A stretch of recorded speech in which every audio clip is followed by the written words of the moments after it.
Hi everyone, स्वागत है आपका हमारे ज्ञान सेतु एमपी बोर्ड यूट्यूब चैनल में। तो दोस्तों, आज हम आपके लिए क्लास 12th फिजिक्स के मोस्ट इम्पोर्टेंट क्वेश्चन चैप्टर 3 का, जो आपका गेम चेंजर सीरीज का तीसरा लेक्चर लेकर आया हूं। तो दोस्तों, जैसा कि आपको बताया गया है कि एकदम बेसिक से इसमें एडवांस तक कराया जा रहा है। यदि अभी तक आप लोगों ने कुछ भी नहीं पढ़ा है, तो यदि इस गेम चेंजर सीरीज को कर लेते हो तो आप फिजिक्स में 100% स्कोर कर सकते हैं। तो वीडियो को लास्ट तक जरूर देखना। तो चलिए शुरू करते हैं कि हमारा पहला क्वेश्चन क्या है। सही विकल्प में किरचॉफ का विद्युत धारा संबंधी द्वितीय नियम किस संरक्षण सिद्धांत पर आधारित है। तो इसका आंसर होगा बा, ऊर्जा संरक्षण। चलिए हम दूसरा क्वेश्चन देखते हैं। दूसरा प्रश्न में क्या है, धातुओं में धारा का प्रवाह होता है। तो इसका आंसर होगा सी, मुफ्त इलेक्ट्रॉनों द्वारा। ठीक, तो चलिए नेक्स्ट क्वेश्चन देखते हैं। तीसरा, एक तार का विशिष्ट प्रतिरोध निर्भर करता है। तो किस पर निर्भर करता है? इसका आंसर द होगा, पदार्थ पर निर्भर करता है। चौथा क्वेश्चन देख लेते हैं।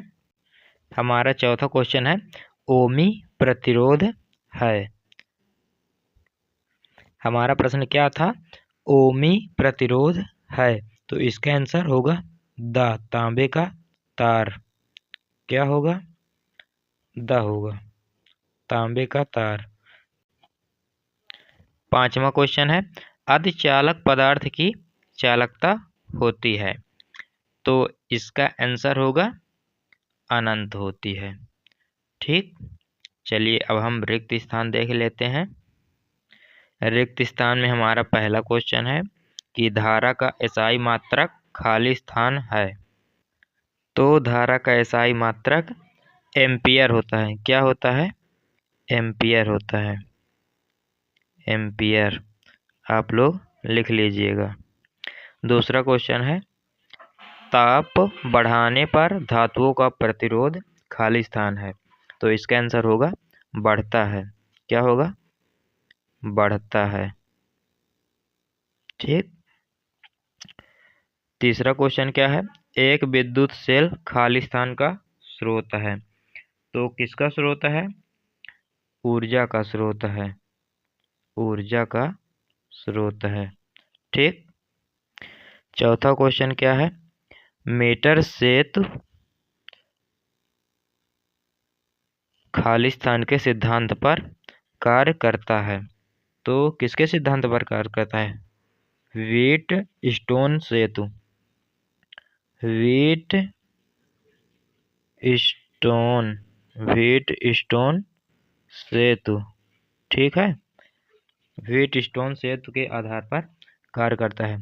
पांचवा क्वेश्चन क्या है, ओम के नियम का V-I ग्राफ एक खाली स्थान होता है। तो इसका आंसर होगा सरल रेखा। सरल रेखा।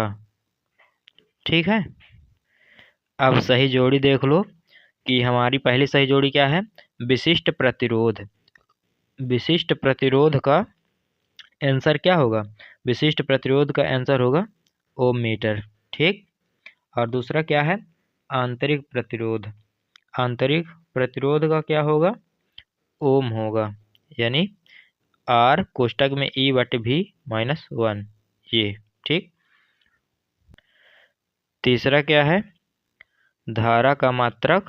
तो इसका होगा एम्पियर होगा। ठीक, चौथा क्या है, चालकता का मात्रक। तो चालकता का मात्रक क्या होगा? Ω-1। ठीक है, और पांचवा क्या है, धारा का घनत्व का मात्रक।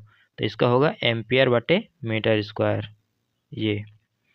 अब चलिए हम लोग प्रश्न उत्तर देख लेते हैं। तो प्रश्न 4 में क्या है, एक शब्द या एक वाक्य में उत्तर दिया गया है। तो पहला क्वेश्चन क्या है, 3 चालक तार कोष्टक में क्या है, प्रत्येक का प्रतिरोध बराबर 3 ओम समांतर क्रम में जुड़े हैं, तुल्य प्रतिरोध कितना होगा। तो इसका आंसर होगा 1 ओम होगा। तुल्य प्रतिरोध कितना होगा, 1 ओम होगा। ठीक। दूसरे प्रश्न में, किसी सेल के विद्युत अपघट्ट की सांद्रता बढ़ाने पर उसके आंतरिक प्रतिरोधों पर क्या प्रभाव पड़ेगा। तो इसका आंसर क्या होगा, बढ़ेगा। तो आप लोग लिख लीजिएगा बढ़ेगा। ठीक है, बढ़ेगा। तो आप लोग अच्छे से कर लेना। तीसरा क्या है, विभव मापी का एक उपयोग लिखिए। तो विभव मापी का एक उपयोग क्या होगा। तो तीसरे का आंसर मैं बोले दे रहा हूं, तो आप लोग लिख लीजिए। विभव मापी का उपयोग 2 सेल के विद्युत वाहक बलों, कोष्टक में लिख लेना, E1 और E2 फिर कोष्टक बंद, की तुलना करने के लिए करते हैं। चौथा प्रश्न क्या है, विभव मापी अथवा वोल्ट मीटर में कौन श्रेष्ठ है। तो इसमें विभव मापी श्रेष्ठ होगा। ठीक। अब चलिए अति लघु उत्तरी प्रश्न कर लेते हैं। अति लघु उत्तरी में पहला प्रश्न है, विद्युत वाहक बल तथा विभवांतर में 3 अंतर लिखो। प्रश्न दूसरा में क्या है, किसी चालक के प्रतिरोध को प्रभावित करने वाले कारक लिखो तथा समझाओ। तीसरा क्या है, व्हीटस्टोन सेतु का सिद्धांत समझाइए। चौथा, प्रतिरोध 2 ओम, 3 ओम तथा 4 ओम वाले 3 प्रतिरोधों को, पहला क्वेश्चन क्या है, श्रेणी क्रम, दूसरा समांतर क्रम में जोड़ा जाता है, प्रत्येक दशा में तुल्य प्रतिरोध ज्ञात कीजिए। पांचवा क्या है, ओम का नियम लिखिए, इसकी सीमाएं क्या है। छठवां प्रश्न क्या है, अनुगमन वेग क्या है, अनुगमन वेग तथा धारा में संबंध स्थापित कीजिए। सातवां प्रश्न, सेल के आंतरिक प्रतिरोध से क्या तात्पर्य है, यह किन किन कारणों पर निर्भर करता है। आठवां प्रश्न है, विभव मापी की सुग्राहिता से क्या तात्पर्य है, यह कैसे बढ़ाई जा सकती है। नौवां प्रश्न, एक तार को खींचकर उसकी लंबाई तिगुनी कर दी जाती है, ज्ञात कीजिए कि उसका प्रतिरोध कितने गुना हो जाएगा, गणना कीजिए। 10वां प्रश्न,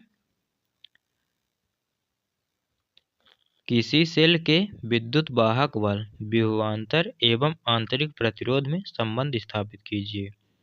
11वां प्रश्न क्या है, सेल का श्रेणी क्रम संयोजन कैसे किया जाता है, परिपथ में बहने वाली धारा के लिए सूत्र की स्थापना कीजिए। 12वां प्रश्न क्या है, 12वां प्रश्न है, किरचॉफ का नियम लिखिए। 13वां प्रश्न क्या है, व्हीटस्टोन सेतु की आवश्यक शर्त प्राप्त कीजिए। तो ये रहा आपका 13वां क्वेश्चन। ये रहा आपका चैप्टर 3 का लास्ट क्वेश्चन। प्रश्न क्रमांक 14, एक नाइक्रोम तार का प्रतिरोधकता 100 micro into ohm into centimetre है, 0 मिलीमीटर व्यास के तार की लंबाई क्या रखी जाए ताकि इसका प्रतिरोध 20 ओम हो जाए। तो ये रहा आपका 14वां क्वेश्चन। तो वीडियो कैसी लगी आप लोग कमेंट में ज़रूर बताना, और वीडियो को लाइक कर देना, चैनल को सब्सक्राइब कर लेना, ताकि आने वाली नेक्स्ट वीडियो आपको मिलती रहे। मिलते हैं नेक्स्ट वीडियो में। धन्यवाद।